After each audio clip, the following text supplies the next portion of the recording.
खंडवा जिले के वन परिक्षेत्र सर्वेश्वर के रेंज परिक्षेत्र अधिकारी मनीष पांडे द्वारा बाबू हीरालाल पवार को जान से मारने की निपटा देने की धमकी देने पर लिपिक कर्मचारी द्वारा खालवा थाने के शरण लेकर आवेदन दिया गया, जिसके बाद बाबू ने वरिष्ठ अधिकारियों के संज्ञान में पूरा मामला लिया।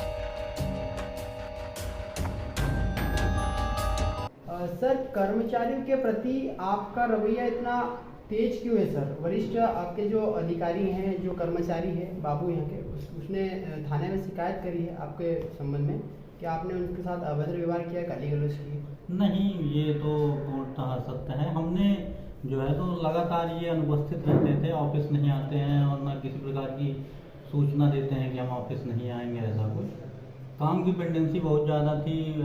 जो भी सीएम हेल्पलाइन हो या किसी शिकायतें हो, पशुहानि के प्रकरण हो, वो सब यहीं पर डंप रहते थे और वरिष्ठ अधिकारियों से जो भी जानकारी मांगी जाती थी वो समय पर नहीं पहुंच पाती थी। तो हमने केवल ये बोला कि बाबूजी इनको जो है तो आप कंप्लीट करिए और कंप्लीट करके इनको तुरंत बढ़ाइए। आप ऑफिस आते नहीं, हमको बताते नहीं, इस कारण से ये जो है तो कार्य विलम्ब हो रहे हैं। इस कारण से आप तो ठीक है, हमको भी निपटवा दोगे, क्योंकि यदि टाइम पे काम नहीं होंगे, यहाँ जो है तो लोगों की शिकायतें हैं, लोगों की जो हितग्राही हैं उनकी समस्याएं हैं। बाबूजी ने पंचनामे के साथ में शिकायत करी कि जाति सब सूचक शब्दों का भी नहीं, ऐसा हमको बाबूजी की जाति तो हमको पता ही नहीं थी कि कौन सी। आज दिनांक तक हमको नहीं पता थी कि अब आप पूछ रहे हैं तो हमको जानकारी लगी है ना। हमको जाति और ये सब हम कुछ नॉर्मल बात थी कि बाबूजी ये जो विभागीय काम है इनको आप टाइम पे करिए और ऑफिस आप डेली आए। क्या है सर आपका परिचय? मेरा नाम है मनीष पांडे, वन परिक्षेत्र अधिकारी सर्वेश्वर। सर, ये जो बाबूजी के साथ में अभद्र व्यवहार हुए हैं और रेंजर साहब ने उनके साथ में गाली गलौज के शिकायत थाने पहुंची है, क्या है सर पूरा मामला? देखिए, मामला पूरा तो मुझे नहीं मालूम है, लेकिन मुझे जानकारी जो मिली है अभी रेंजर साहब ने मुझे बताया बेसिकली कि उनके कार्यालय में एक और बाबूजी हैं और उनके द्वारा कोई पुलिस थाने में कोई जो है वो आवेदन दिया गया है जिसमें अभद्रता करने बाबत उनके शिकायत की गई। बेसिकली रेंजर साहब से मेरी चर्चा हुई है।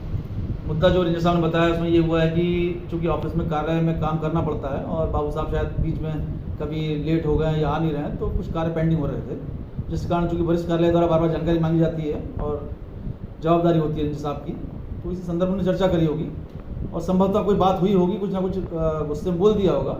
लेकिन ऐसा अभद्रता की जो बात है वो जब तक दोनों पक्ष सामने नहीं आएंगे मेरे, और चूंकि पवार बाबू को मैंने अभी फ़ोन करके बुलवाया है, शाम को मेरे पास आएंगे। एक्चुअल में उनको पहले मेरे पास आना चाहिए था या अपने वरिष्ठ कार्यालय में जाना चाहिए था, जहाँ से उनकी समस्या का निदान ज़्यादा बेहतर तरीके से होता है। क्योंकि विभागीय मसला है, चीज़ें तभी पता पड़ेंगी हुआ क्या एक्चुअली। तो उनको बुलाया है, दोनों को पक्षों में बैठ करके उनसे बात की जाएगी सामने और उसमें जो भी उचित होगा, क्योंकि ये विभागीय मसला भी है, उस पर हम लोग कार्रवाई करेंगे। बिल्कुल कार्रवाई होगी उसके अंदर, जो भी गलत होगा उसके अंदर। आपका परिचय जी? आपका परिचय? मैं SDO पश्चिम कालवी विनोद वर्मा। सर, आपने थाने में आवेदन दिया है, किस संबंध में दिया है? मैं कल कार्यालय में कार्य कर रहा था और 2-2:30 बजे के समय में परिक्षेत्र अधिकारी आए और मेरे को बोले कि तेरे को निपटा दूंगा मतलब होता है कि जान से मार दूंगा।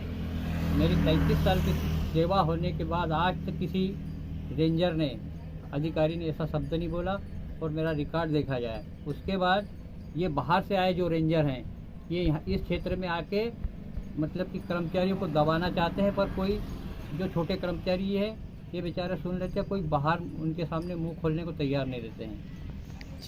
और आपने जो थाने में शिकायत दिया है, आपके साथ में अभद्र व्यवहार हुए हैं, तो इसके प्रति आपने और कहीं आवेदन दिया है? मैंने मेरे वरिष्ठ अधिकारियों को सूचना दे रखा हूँ। अच्छा, आपका परिचय? हीरालाल पवार, पिता चंपालाल पवार, जाति भिलाला, सर्वेश्वर।